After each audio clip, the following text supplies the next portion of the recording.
Students, हमने ना कल बीरबल साहनी और मेघनाथ साहा भारतीय वैज्ञानिकों के बारे में पढ़ा था। अब इसी क्रम में हम आगे बढ़ते हुए आगे कुछ और वैज्ञानिकों के बारे में पढ़ेंगे जो कि भारत के वैज्ञानिक हैं और इनके अचीवमेंट्स क्या क्या रहे हैं। तो इसी क्रम में आगे की तरफ है अगले हमारे वैज्ञानिक प्रोफेसर सत्येंद्र नाथ बोस।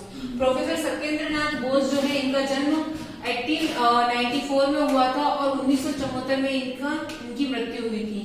इनका जन्म जो है 1 जनवरी को हुआ। 1 जनवरी को कलकत्ता में हुआ, ठीक है, और घर में ही इनका जन्म हुआ। इन्होंने फिजिक्स में एमएससी की, वो भी कलकत्ता यूनिवर्सिटी से। साथ ही में ये इतने ज्यादा जो है, बहुत ज्यादा इनके अंदर प्रतिभा थी, जिसकी वजह से इन्होंने मैडम क्यूरी और अल्बर्ट आइंस्टीन के साथ भी काम कर चुके। ये बहुत बड़े फेमस वैज्ञानिक है। आइंस्टीन का नाम तो आप सभी ने सुना ही होगा। तो उनके साथ जो है सत्येंद्र नाथ बोस जो है काम कर चुके। बोस ने एक संशोधित यानी एक उन्होंने एक प्रयोग किया था, उसको थोड़ा संशोधित किया, ठीक है। संशोधित करके जो उन्होंने प्रयोग किया उसको है ना बोस आइंस्टीन सांख्यिकी का नाम दिया गया। फिर उन्होंने बताया कि जो सभी कण जो होते हैं वो 2 भागों में बटे होते हैं। हर एक कण जो होता है 2 भागों में बटा होता है, जिसका एक होता है फॉर्मियन, दूसरा होता है बोसोन।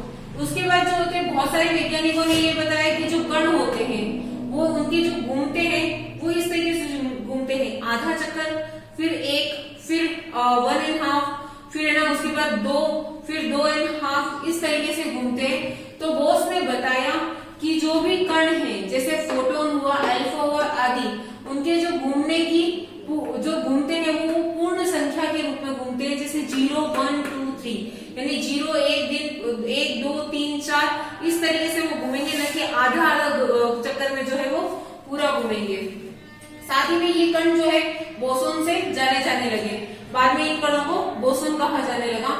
अब इन्होंने पदार्थ की 5वीं अवस्था का नाम भी दिया। मतलब ये 3 अवस्थाओं के बारे में हम लोग पिछली कक्षाओं में पढ़ चुके हैं और अभी आगे और पढ़ेंगे कि पदार्थ की 3 अवस्था होती है।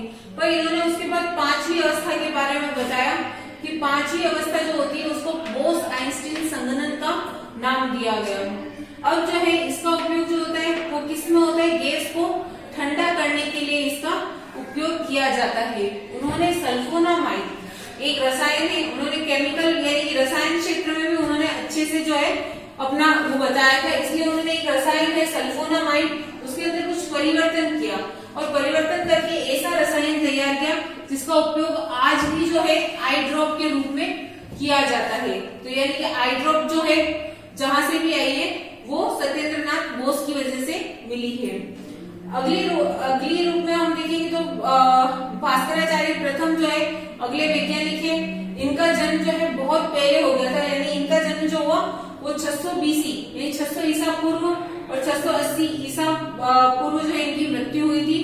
अब ये जो है वो बहुत बड़े गणितज्ञ थे जिन्होंने दशमलव की खोज की। उनका जन्म जो है महाराष्ट्र में हुआ था। वो पहले गणितज्ञ थे जिन्होंने संख्याओं को हिंदू दशमलव पद्धति के अनुसार लिखा। मतलब कि उन्होंने इस तरीके से बताया कि चांद और सूरज होते हैं तो 1 होता है, अगर हम पक्षी का जोड़ा देखें तो उसको 2 के रूप में बताया। तो इस तरीके से उन्होंने हिंदू पद्धति के अनुसार उन्होंने संख्याओं को प्रदर्शित किया। उन्होंने 2 ग्रंथ लिखे, एक महाभास्कर्य, दूसरा लघु भास्कर्य। इन दोनों ग्रंथों का बाद में अरबी में भी अनुवाद हुआ। अब जो है महाभास्कर्य के अंदर उन्होंने त्रिकोणमिति के साइन x की व्याख्या की। यानी त्रिकोणमिति अपने आप में बहुत बड़ी मतलब की गणित की वो संख्या है, ठीक है। उस त्रिकोणमिति जो है गणित का भाग है, उसके अंदर साइन कोस थीटा इस तरीके से थीटा की वैल्यूज आती है। तो उसके अंदर उन्होंने साइन x की जो है व्याख्या की। उन्होंने बताया कि साइन x जो होता है 16x और पाई x upon 5 pi square minus 4 पाई और पाई x जो होता है उसकी वैल्यू है। अब जो है उन्होंने इसके बाद एक प्रमेय बताया। उन्होंने बताया कि 8 square minus 1 equal to y square होता है। अब जो कि इसको पेल समीकरण के नाम से बाद में ये प्रसिद्ध हुआ। बाद में उन्होंने एक और चीज बताई कि उन्होंने बताया कि जो पूर्ण संख्या होती है p, उन्होंने उसके बारे में बताया कि 1 प्लस p माइनस 1 जो होता है वो p के द्वारा विभाजित किया जा सकता है। अगर पी के द्वारा ये विभाजित किया जाता है तो ये बताया तो भास्कराचार्य प्रथम ने, लेकिन आजकल जो है इसका नाम जो है विल्सन प्रमेय के नाम से प्रसिद्ध है।